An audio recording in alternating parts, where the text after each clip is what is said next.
Hi there. I am a psychotherapist, RSSW, here to talk to you today about dialectical behavioral therapy, developed by Linehan, and particularly about the fact that dialectical behavioral therapy is a crucial intervention, the most crucial intervention for people with borderline personality disorder and with suicidal tendencies. However, it may surprise you to hear that there are actually only 32 practitioners in all of Canada, 22 in Ontario, licensed by the DBT Linehan board to practice dialectical behavioral therapy.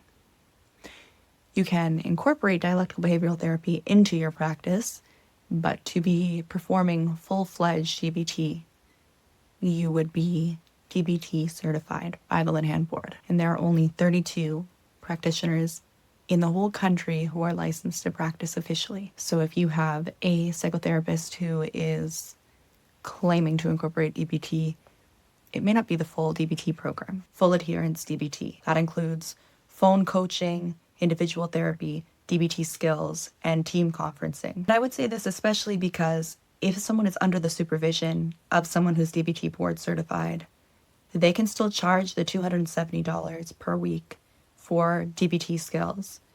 And I just would want you to have all of the information before you commit to something like that. Not to say that you won't gain valuable information from these practitioners, but if you or someone you love is looking for a board-certified DBT practitioner, you can go to dbt-lbc.org.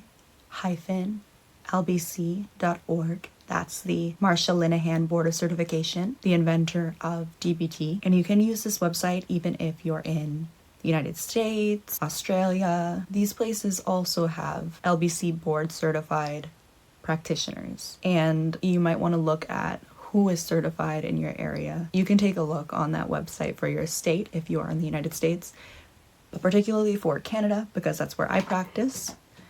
I think it's important to know that there are not as many board certified DBT practitioners as you may think. And if you are a therapist who's looking to gain your DBT board certification, you can do so. You know, Wilfrid Laurier offers a program right now, and there are quite a few universities that are jumping onto this, and I think that it would be a really relevant skill to have. Because we are dealing with people who are highly suicidal, borderline personality types. I think it's crucial that we support these people in the way that they need to be supported. I have done crisis intervention for the past year, and I see people missing that support and thinking that there's nothing else out there for them. And I just want you to know that there is further support out there.